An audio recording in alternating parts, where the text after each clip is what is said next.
दोस्तों,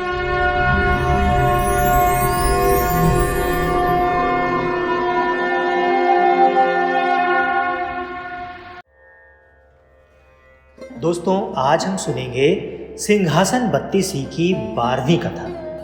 ये कथा 12वीं पुतली पद्मावती द्वारा सुनाई गई थी। कथा का शीर्षक है राक्षस से घमासान युद्ध।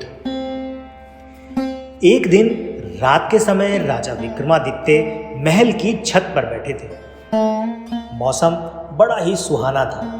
पूनम का चांद अपने यौवन पर था और सब कुछ इतना साफ साफ दिख रहा था मानो दिन हो। प्रकृति की सुंदरता में राजा एकदम से खोए हुए थे। सहसा वे चौंक उठे। किसी स्त्री की चीख थी। चीख की दिशा का अनुमान लगाया। लगातार कोई औरत चीख रही थी और सहायता के लिए पुकार रही थी। उस स्त्री को विपत्ति से छुटकारा दिलाने के लिए वीर विक्रमादित्य ने ढाल और तलवार संभाली और अस्तबल से घोड़ा निकालकर घोड़े पर सवार हो फौरन उस दिशा में चल पड़े। कुछ ही समय बाद वे उस स्थान पर पहुंच गए। उन्होंने देखा कि एक स्त्री बचाओ बचाओ कहती हुई बेतहाशा भागी जा रही है और एक विकराल दानव उसे पकड़ने के लिए उसका पीछा कर रहा है। विक्रम ने एक क्षण भी नहीं गंवाया और घोड़े से कूद पड़े। युवती उनके चरणों पर गिरती हुई बचाने की विनती करने लगी। उसकी बाह पकड़कर विक्रम ने उसे उठाया और उसे बहन संबोधित करके ढांढस बंधाने का प्रयास किया। उन्होंने कहा कि वो राजा विक्रमादित्य की शरणागत है और उनके रहते उस पर कोई आंच नहीं आ सकती। जब वे उसे दिलासा दे रहे थे तो राक्षस ने अट्टहास तकाया। उसने विक्रम को कहा कि उन जैसा एक साधारण मानव उसका कुछ नहीं बिगाड़ सकता और उन्हें वो कुछ ही क्षणों में पशु की तरह चीड़ फाड़ कर रख देगा। ऐसा बोलते हुए वो विक्रम की ओर लपका। विक्रम ने उसे चेतावनी देते हुए ललकारा। राक्षस ने उसकी चेतावनी का उपहास किया। उसे लग रहा था कि विक्रम को वो पल भर में मसल देगा। वो उनकी ओर बढ़ता रहा। विक्रम भी पूरे सावधान थे। वो ज्यों ही विक्रम को पकड़ने के लिए बढ़ा, विक्रम ने अपने को बचाकर उस पर तलवार से वार किया। राक्षस भी अत्यंत फुर्तीला था। उसने पैंतरा बदलकर खुद को बचा लिया और दोबारा से भिड़ गया। दोनों में घमासान युद्ध होने लगा।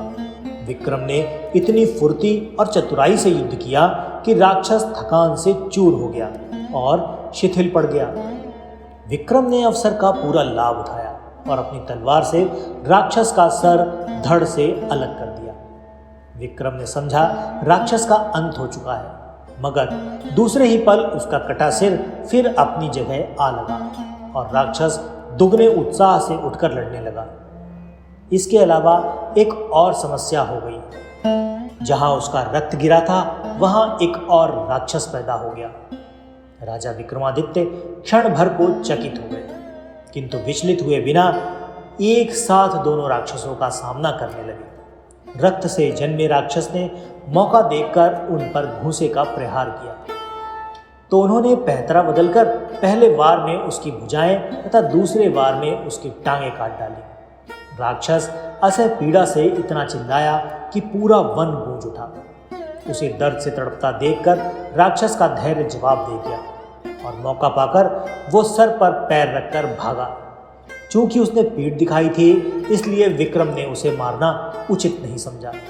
उस राक्षस के भाग जाने के बाद विक्रम उस स्त्री के पास आए तो देखा कि वो भय के मारे कांप रही है। उन्होंने उससे कहा कि उसे निश्चिंत हो जाना चाहिए और भय त्याग देना चाहिए, क्योंकि दानव भाग चुका है।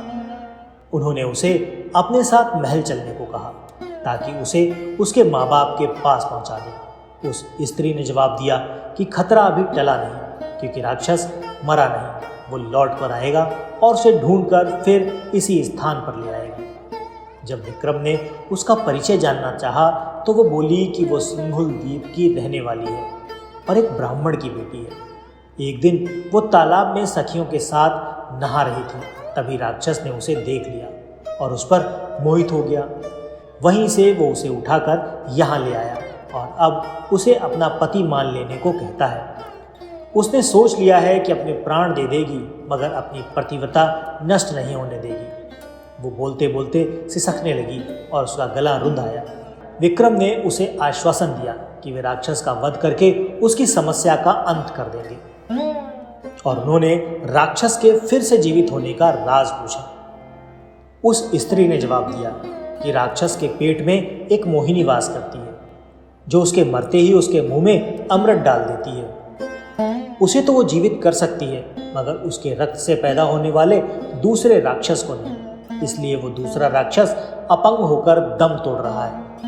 यह सुनकर विक्रम ने कहा कि वे प्रण करते हैं कि उस राक्षस का वध किए बगैर अपने महल नहीं लौटेंगे, चाहे कितनी भी प्रतीक्षा क्यों ना करनी पड़े। उन्होंने जब उस मोहिनी के बारे में पूछा तो स्त्री ने अनभिज्ञता जताई। विक्रम एक पेड़ की छाया में विश्राम करने लगे। तभी एक सिंह झाड़ियों में से निकलकर विक्रम पर झपटा। चूंकि विक्रम पूरी तरह चौकन्ने नहीं थे, इसलिए सिंह उनकी बाह पर घाव लगाता हुआ चला गया।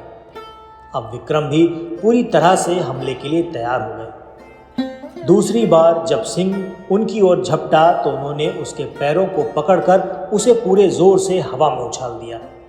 सिंह बहुत दूर जाकर गिरा और क्रुद्ध होकर उसने गर्जना की।